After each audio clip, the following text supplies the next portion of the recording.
In this video, I'm going to be talking about null objects inside After Effects. What are they and how you can use them inside your project? Let's dive in.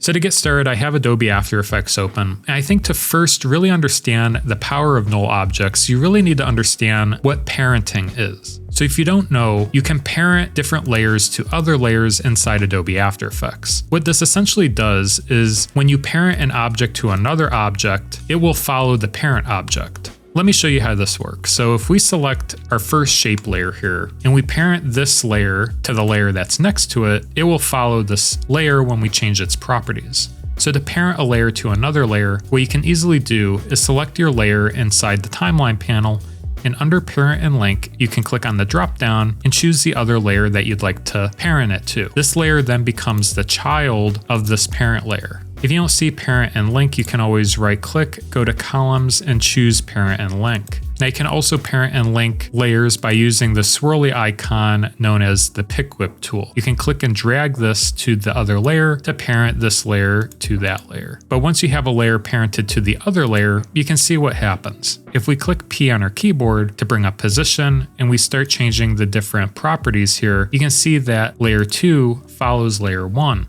Now, even though that we're changing the values of layer 1 here and that this is following that, you can still edit the properties of layer 2 independently as well. So if we click P on shape layer 1, you can see that we are changing the position of just this layer. But once again, when we click on layer 1 and we change the position, it still follows the parent. So that's how parenting works inside Adobe After Effects. But how does this work with null objects?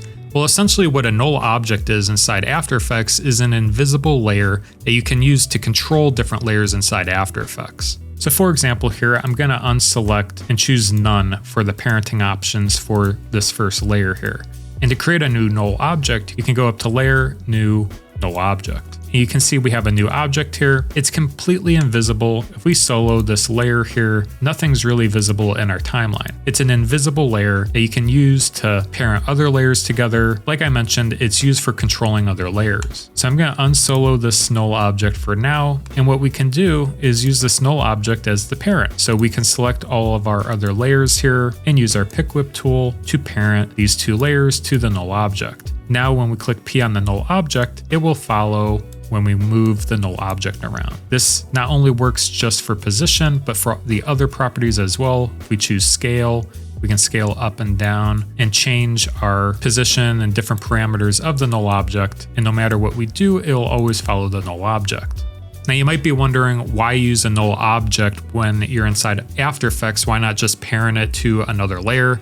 Well, it comes in handy, especially when you start animating different layers inside your project. I'm going to go over to our second composition here, and if we play this back, you can see that I animated both of these layers. If we just try to parent pick whip one to the other, we might disrupt the animation, because if I display my keyframes, you can see that I already animated the X and Y position. So if I wanted to move these two layers around while still maintaining that animation, null objects are a great way to do that. So we can always go up to Layer, New, Null Object, and then select these two layers. And once again, under Parent and Link, we can choose one of the pick whip options and click and drag this to the null object. Once we've done that, we can then select our null object. For example, maybe I want to scale this down and click S on my keyboard and scale down this value here. And when we click and play this back, you can see that we didn't disrupt the animation. No matter what we do to this null object, we're always maintaining that original animation. So this is a great way to move around and control objects that are already animated. So that's a brief overview of null objects inside After Effects. Now, there's a lot inside Adobe After Effects, and null objects are just one of the tools that you can use in your animations. If you want to learn more about After Effects, there's several tutorials on my channel.